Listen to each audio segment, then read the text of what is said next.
Class 10th वाले योद्धाओं, कैसे हो आप सब और कैसी चल रही है आप सभी के बोर्ड एग्जाम 2026 की तैयारी।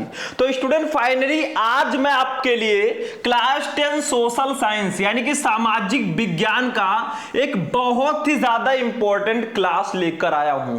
अगर आपने इस वीडियो को शुरू से लेकर लास्ट तक देख लिया तो मैं गारंटी लेता हूं कि आपका 20 नंबर सामाजिक विज्ञान में कंप्लीट हो जाएगा। ये 20 नंबर आपका पक्का हो जाएगा। क्यों?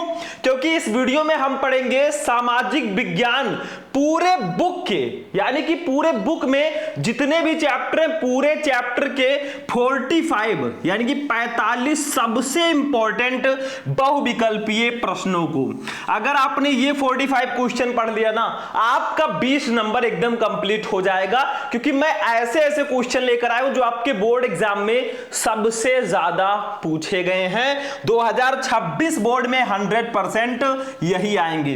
तो पूरे सोशल साइंस के बुक के 45 बहुविकल्पीय प्रश्न आज मैं बताऊंगा। कॉपी पेन लेकर बैठना, ध्यान से इस वीडियो को देख लेना भैया। यह सामाजिक विज्ञान का एक मैराथन क्लास होगा।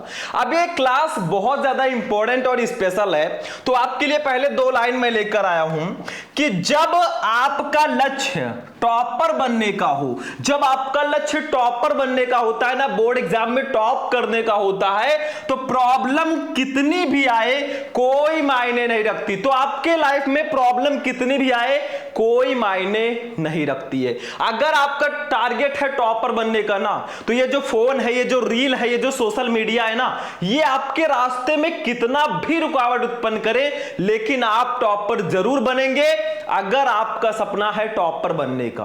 प्रॉब्लम तो आती रहती है। अगर आप लोग जाओगे किसी भी रास्ते पर ना, तो कांटे तो बहुत सारे मिलेंगे, समस्याएं मिलेंगी, लेकिन इन सबको चीर फाड़ कर इस बार हमें 95% प्लस लेकर आना है। चलिए शुरू करते हैं। रिक्वेस्ट यही है कि आप इस वीडियो को लाइक करना, चैनल को सब्सक्राइब करके हमारी छोटी सी फैमिली को धीरे धीरे आप ही आगे बढ़ा सकते हो। बाकी चलिए शुरू करते हैं। सबसे पहला क्वेश्चन देखो भैया, यूरोप में राष्ट्रवाद चैप्टर का ये क्वेश्चन है। देखो बहुत इंपॉर्टेंट है। फ्रांस की क्रांति कब हुई थी? बताओ फ्रांस की क्रांति कब हुई? का है 1788 ईस्वी, खा है 1789 ईस्वी, गा है 1790 ईस्वी और घा है 1787 ईस्वी। अरे भैया फ्रांस की जो क्रांति है ना, वो 1789 ईस्वी में हुई थी, 1789। ठीक है, तो आपका खा वाला ऑप्शन बिल्कुल सही होगा। बस एक एक क्वेश्चन को ध्यान से समझ लो ना, सब काम हो जाएगा। और इस वीडियो को ज्यादा से ज्यादा लाइक करोगे और कमेंट में लिख दोगे पीडीएफ, तो मैं आपको इसका पीडीएफ भी प्रोवाइड करा दूंगा। लेकिन सारे बच्चों को कमेंट करना है, कमेंट के पैसे नहीं लगते, लाइक के पैसे नहीं लगते, इतना तो मोटिवेशन आप दे ही सकते हो। दूसरा क्वेश्चन देख लो बच्चा पार्टी, ये देखो, निम्न में से ये किसका कथन है कि जब फ्रांस छींकता है तो बाकी यूरोप को सर्दी जुकाम हो जाता है? मतलब निम्न में से ये कथन किसका है, ये स्टेटमेंट किसने दिया कि जब फ्रांस छींकता है तो बाकी यूरोप को सर्दी जुकाम हो जाता है? का है मैटरनिख ने, खा है काबूर ने, गा है बिस्मार्क ने, घा है मेत्सिनी ने। अरे मैटरनिख जी ने कहा था, ये मैटरनिख जी का स्टेटमेंट है कि जब फ्रांस छींकता है ना तो बाकी यूरोप को सर्दी जुकाम हो जाता है। ये मैटरनिख जी ने कहा था, ये उन्हीं का स्टेटमेंट है। ठीक है बच्चे पार्टी, चलो तीसरा वाला क्वेश्चन देख लो। तीसरा, सविनय अवज्ञा आंदोलन कब चलाया गया? बहुत इंपॉर्टेंट क्वेश्चन है। देखो यहां पे मैं एक एक चैप्टर का नाम नहीं बताने वाला, लेकिन सारे चैप्टर के क्वेश्चन होंगे भैया। सारे चैप्टर का नाम थोड़ी ना हमें याद है। चलो, तो सविनय अवज्ञा आंदोलन कब चलाया गया? का है 1920, खा है 1927, गा है 1930 और घा है 1935। तो भैया सविनय अवज्ञा आंदोलन जो है ना, ये 1930 ईस्वी में चलाया गया था। तो आपका गा वाला बिल्कुल 100% करेक्ट ऑप्शन होगा। चलो बच्चा पार्टी, चौथा क्वेश्चन, हमें थोड़ा स्पीड से चलना है। हम 2025 में है, 2026 में हमें बोर्ड एग्जाम देना है। तो भैया 2G का जमाना गया, 3G का जमाना गया, 5G आ चुका है। तो हमें थोड़ा स्पीड में चलना होगा, पूरे 50 क्वेश्चन पढ़ने हैं। चलो चौथा, भारतीय राष्ट्रीय कांग्रेस की स्थापना कब हुई थी? बताओ भारतीय राष्ट्रीय कांग्रेस की स्थापना कब हुई? ठीक है। का है 1885 में, खा है 1904 में, गा है 1857 में और घा है 1855 में। तो स्टूडेंट 1885 ईस्वी में भारतीय राष्ट्रीय कांग्रेस की स्थापना हुई थी। तो 4 का वाला ऑप्शन 100% सही है। देखो आपको क्लास आप देख ही रहे हो, आपको यह भी बताना है क्लास देखने के बाद कमेंट करके ना कि आपको कौन कौन से क्वेश्चन इसमें से ऑलरेडी पता थे, एक आइडिया। ठीक है बच्चा बाड़ी, चलो 5वां क्वेश्चन देख लो बच्चों। 5वां क्वेश्चन हमारा है 5 नंबर क्वेश्चन। महामंदी का प्रारंभ किस वर्ष हुआ? महामंदी का प्रारंभ, महामंदी की स्टार्टिंग किस वर्ष हुई? 1919, 1924, 1929 या 1934? तो भैया 1929 में महामंदी का प्रारंभ हुआ, 1929 ईस्वी में। चलो बच्चा पार्टी 6 नंबर क्वेश्चन पे आ जाओ। 6 नंबर क्वेश्चन, संयुक्त राष्ट्र संघ का मुख्यालय कहां पर स्थित है? संयुक्त राष्ट्र संघ, इसका मुख्यालय कहां है? बताओ जल्दी से। देखो क्वेश्चन को ध्यान से समझना। कुछ बच्चे क्या करेंगे, अब 4-5 क्वेश्चन देख लिए, चलो यार छोड़ो बाद में पढ़ लेंगे, ये बाद पे टालने वाली आदत छोड़ दो, कल पढ़ लेंगे, कल पे टालने वाली आदत छोड़ दो। कल कभी नहीं आता और ना ही आएगा, ये ध्यान रखना। तो का है वाशिंगटन, खा है जिनोवा, गा है न्यूयॉर्क और घा है ऑस्ट्रिया। तो इसका राइट आंसर होगा न्यूयॉर्क। संयुक्त राष्ट्र संघ का जो मुख्यालय है बच्चों वो न्यूयॉर्क में स्थित है। पता था? देखो अगर आंसर पता है ना, जैसे ही मैं क्वेश्चन पढ़ता हूं उसका आंसर आप दे दिया करो, इससे पता तो लगे आप कितना पढ़े हैं भैया। चलो 7वां वाला क्वेश्चन देख लो। 7वां क्वेश्चन है, औद्योगिक क्रांति किस देश में प्रारंभ हुई थी? औद्योगिक क्रांति ये किस देश से प्रारंभ हुई? अमेरिका, यूएसए या यूएसएआर यानी कि रूस, इंग्लैंड, चीन? तो भैया औद्योगिक क्रांति जो है ना वो इंग्लैंड से प्रारंभ हुई। इंग्लैंड पता है? अरे इंडिया और इंग्लैंड का मैच चलता रहता है, आप लोगों ने देखा होगा क्रिकेट मैच, तो इंग्लैंड से ये स्टार्टिंग हुई थी। अब भैया जो बड़े बड़े देश हैं उनका नाम बड़ा है, जैसे भारत, अमेरिका, चाइना, रूस, पाकिस्तान तो जाने दो यार, उसको छोड़ो, भिखारी है साला। ठीक है। 8वां देखो, पेरियार रामस्वामी नायकर कौन थे? पेरियार रामास्वामी नायकर कौन थे? का है वैज्ञानिक, खा है शिक्षाविद, गा है समाज सुधारक और घा है लेखक। अरे भैया समाज सुधारक थे हमारे पेरियार रामास्वामी नायकर जी। तो गा वाला ऑप्शन आपका बिल्कुल बिल्कुल 100% सही होगा। चलो बच्चों आगे बढ़े, क्वेश्चन नंबर 9 पे आ जाओ। क्वेश्चन नंबर 9 पे हम लोग आ चुके हैं। पंजाब में भूमि निम्नीकरण का मुख्य कारण क्या है? पंजाब में भूमि निम्नीकरण का मेन रीजन क्या है? गहन खेती, वनोन्मूलन, अधिक सिंचाई या अति पशुचारण? अरे भैया अधिक सिंचाई। पंजाब में भूमि निम्नीकरण का जो मुख्य कारण है ना वो ज्यादा से ज्यादा सिंचाई है, अधिक सिंचाई। समझ में आ रहा है कि मैं ऐसे बोलते जा रहा हूं, आप इधर से सुन रहे हो इधर से निकाल रहे हो, ऐसा बिल्कुल मत करना, क्योंकि ये क्वेश्चन जो है ना आप प्रीवियस ईयर पेपर उठाकर देख लो, ये क्वेश्चन सबसे ज्यादा बार आपके एग्जाम्स में आए हैं। चलो 10 नंबर क्वेश्चन पे आ जाओ बच्चा पार्टी। 10 नंबर क्वेश्चन, कपास की खेती के लिए कौन सी मृदा उपयुक्त है? कपास की खेती के लिए कौन सी मृदा यानी कि कौन सी मिट्टी उपयुक्त है? काली मृदा, लाल मृदा, जलोढ़ मृदा या लेटराइट मृदा? अरे भैया काली मिट्टी, काली मृदा। कपास की खेती के लिए ना काली मिट्टी जो है, काली मृदा जो है ना ये उपयुक्त मानी जाती है बच्चा पार्टी। चलो 11 नंबर क्वेश्चन पे आ जाओ। क्वेश्चन नंबर 11 आ चुके हैं। निम्नलिखित में से किस राज्य में सीढ़ीदार खेती की जाती है? बताओ इसमें से कौन सा राज्य है जिसमें सीढ़ीदार खेती की जाती है? पंजाब, हरियाणा, उत्तर प्रदेश और उत्तराखंड। अरे उत्तराखंड में भैया सीढ़ीदार खेती करते हैं, क्योंकि आप देखेंगे उत्तराखंड में पहाड़ वहाड़ थोड़ा ज्यादा है ना, तो सीढ़ीदार खेती यहां पर फेमस है बच्चा पार्टी। चलो 12 नंबर क्वेश्चन पे आ जाओ। क्वेश्चन नंबर 12 पे आ चुके हैं हम लोग। भारत में कितने प्रतिशत स्तनधारियों के लुप्त होने का खतरा है? भारत में कितने प्रतिशत स्तनधारी हैं जिनके लुप्त होने का, गायब होने का खतरा है? 10%, 20%, 30% या 40%? 20% स्तनधारी ऐसे हैं ना जिसके भारत में लुप्त होने का खतरा सबसे ज्यादा है, तो आपका खा वाला ऑप्शन सही होगा।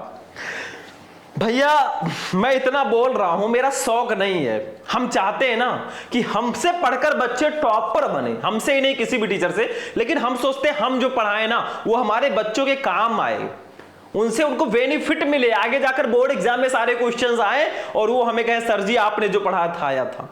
ठीक है, चलो आगे बढ़ते बच्चा पार्टी 13 नंबर क्वेश्चन पे आ जाओ। क्वेश्चन नंबर 13, जलमंडल का कितना प्रतिशत भाग समुद्री जल के रूप में उपलब्ध है? बताओ जलमंडल का कितना प्रतिशत भाग समुद्री जल के रूप में उपलब्ध है? 95%, 96%, 97.5% या फिर 98%?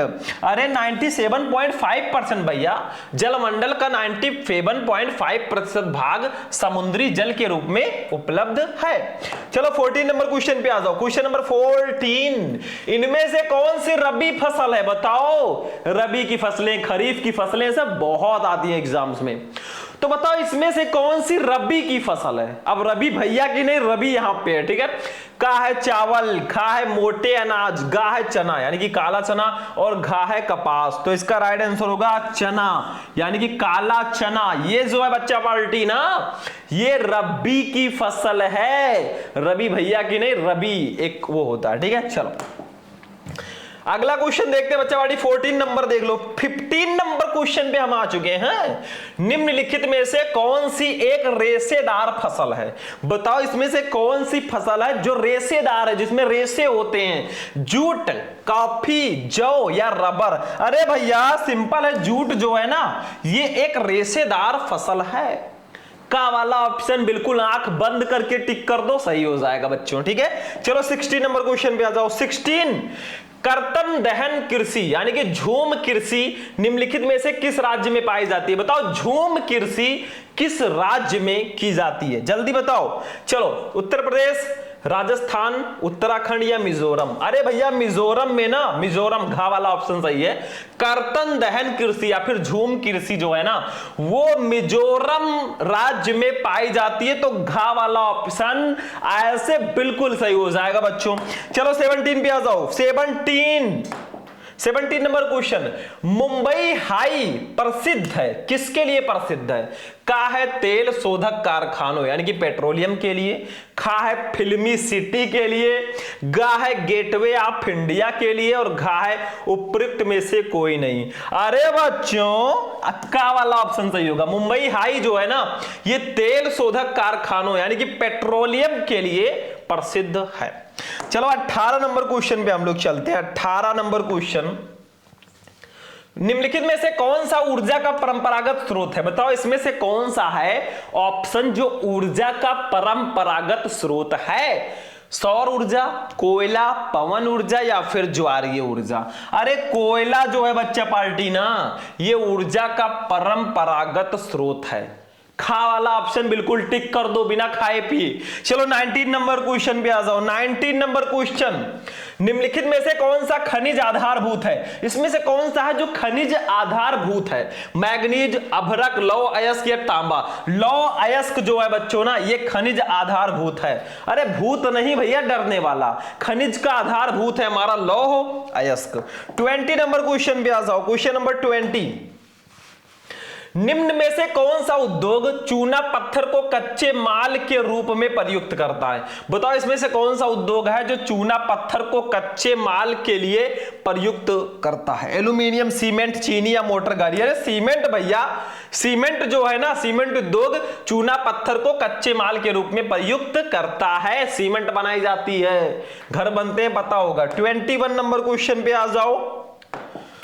निम्नलिखित में से कौन सा एक आधारभूत उद्योग है? चाय, गन्ना, लौह और इस्पात या जूट? अरे लौह और इस्पात जो है ना ये एक आधारभूत उद्योग है, गा वाला ऑप्शन सही है।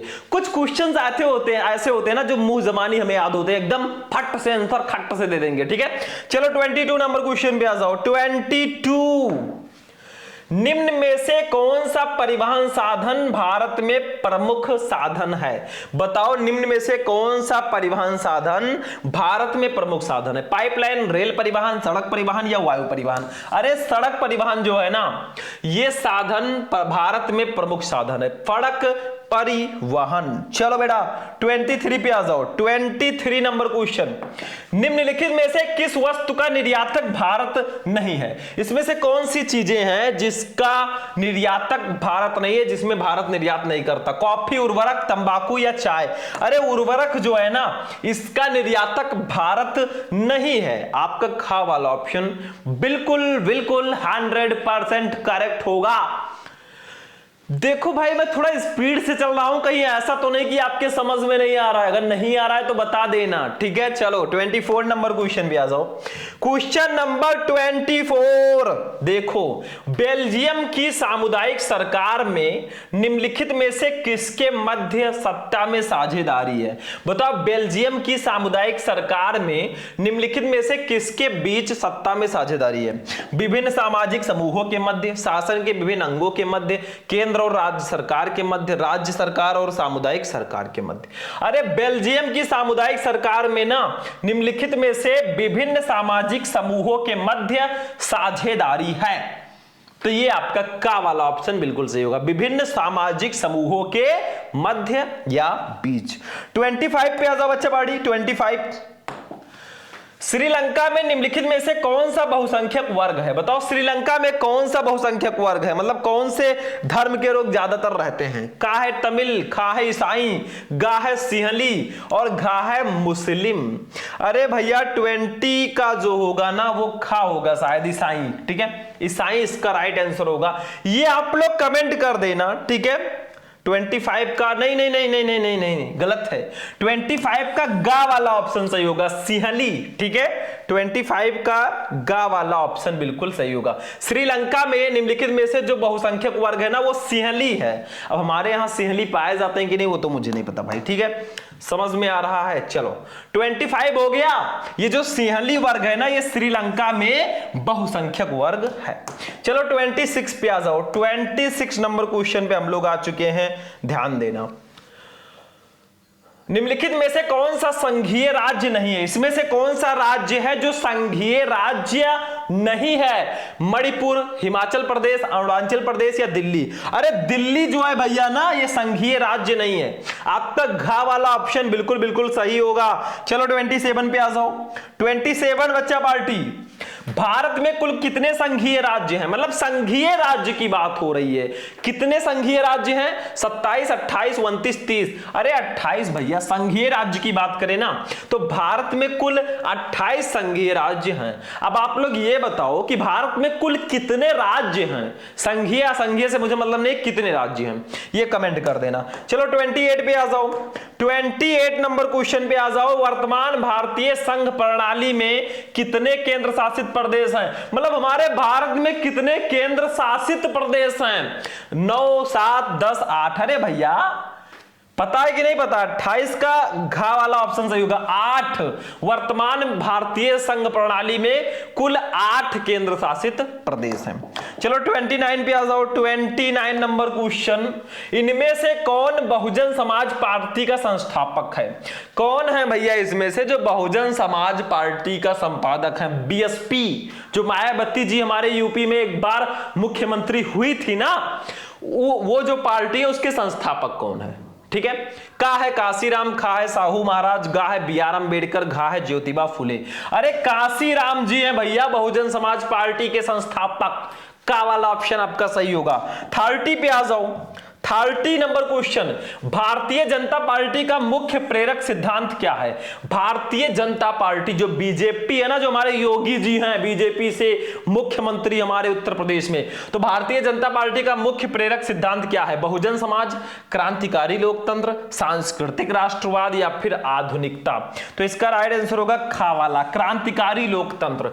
भारतीय जनता पार्टी का मुख्य प्रेरक सिद्धांत जो है वो क्रांतिकारी लोकतंत्र है। चलो बच्चा पार्टी 31 नंबर क्वेश्चन, भारत में मताधिकार की आयु कितनी है? मतलब आप किस वर्ष की आयु में पहुंचकर आप वोट डाल सकते हैं, अपना मत दे सकते हैं?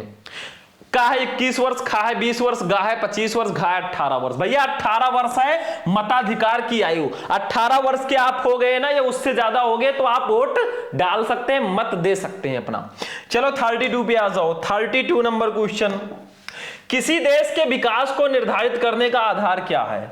का है स्वास्थ्य व शिक्षा का स्तर, घा है प्रति व्यक्ति आय, गा है व्यक्तियों का साक्षरता दर, या घा है उपयुक्त में थे सभी। अरे भैया ये सभी हैं। किसी देश के विकास को निर्धारित करने का जो आधार है ना, स्वास्थ्य व शिक्षा का स्तर भी है, प्रति व्यक्ति आय भी है, व्यक्तियों का साक्षरता स्तर भी है, तो उपयुक्त सभी होगा। अगर उपयुक्त सभी का ऑप्शन आता है ना, तो मैंने देखा है 95% वो सही ही होता है। ठीक है, चलो 33 पे आ जाओ। 33 नंबर क्वेश्चन, निम्नलिखित में से कौन सा विकसित देश है? बताओ इसमें से कौन सा देश है जो विकसित देश है? ब्राजील, भारत, फ्रांस या बांग्लादेश? अरे फ्रांस है भैया। अभी भारत जो है ना वो विकसित देश नहीं है, और फ्रांस जो है वो विकसित देश है। तो 33 का गा वाला ऑप्शन सही होगा। 34 पे आ जाओ बच्चा पार्टी। सामान्यतः किसी देश का विकास निम्नलिखित में से किस आधार पर निर्धारित किया जा सकता है? प्रति व्यक्ति आय, औसत साक्षरता स्तर, लोगों की स्वास्थ्य स्थिति, या उपयुक्त में से सभी? अरे वही क्वेश्चन थोड़ा चेंज करके पूछा गया है, तो ये सभी। ठीक है, सामान्यतः किसी देश का विकास निम्नलिखित में से इन सभी पर निर्धारित किया जाता है। 35 पे आ जाओ बच्चा पार्टी। 35 नंबर क्वेश्चन, निम्न पड़ोसी देशों में से मानव विकास के लिहाज से किस देश की स्थिति भारत से बेहतर है? मतलब निम्न पड़ोसी देशों में से मानव विकास के लिहाज से, मतलब मनुष्य के विकास के लिहाज से किस देश की स्थिति भारत से बेहतर है?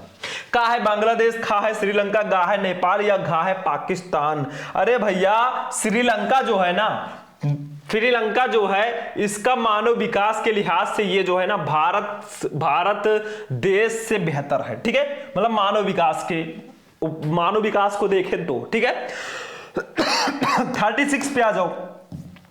36 नंबर क्वेश्चन पे हम आ चुके हैं। एक वस्तु का अधिकांशतः प्राकृतिक प्रक्रिया से उत्पादन कहा जाता है।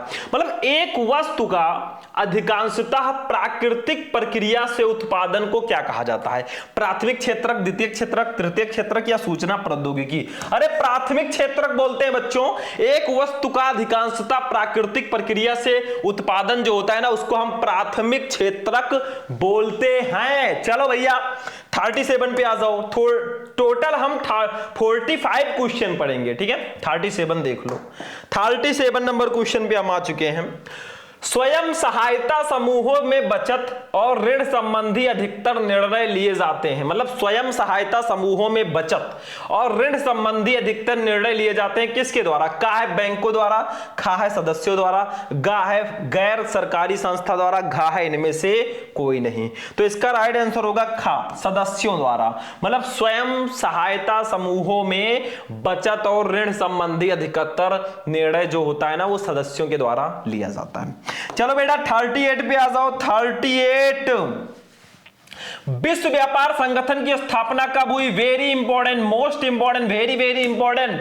का है 1 जनवरी 1993 में, खा है 1 जनवरी 1995 में, गा है 1 जनवरी 1990 में, घा है 1 जनवरी 1985 में। तो 38 का खा सही होगा। 1 जनवरी 1995 में ना विश्व व्यापार संगठन की स्थापना हुई थी। चलो बच्चों 39 नंबर क्वेश्चन देखते हैं क्या है। अब देखिए स्टूडेंट, जो हमारा 39 नंबर क्वेश्चन है क्या है, देखो जब एक देश में एक स्थान से दूसरे स्थान पर व्यापार किया जाता है तो उसे क्या कहते हैं? मतलब जब एक ही देश में एक स्थान से दूसरे स्थान पर व्यापार किया जाए तो उसको क्या कहते हैं? का है आंतरिक व्यापार, खा है अंतरराष्ट्रीय व्यापार, गा है बाहरी व्यापार, और घा है स्थानीय व्यापार। तो भैया आंतरिक व्यापार उसको कहेंगे, अपने ही देश के अंदर व्यापार हो रहा है तो आंतरिक व्यापार। ठीक है बच्चों, 40 नंबर क्वेश्चन पे आ जाओ।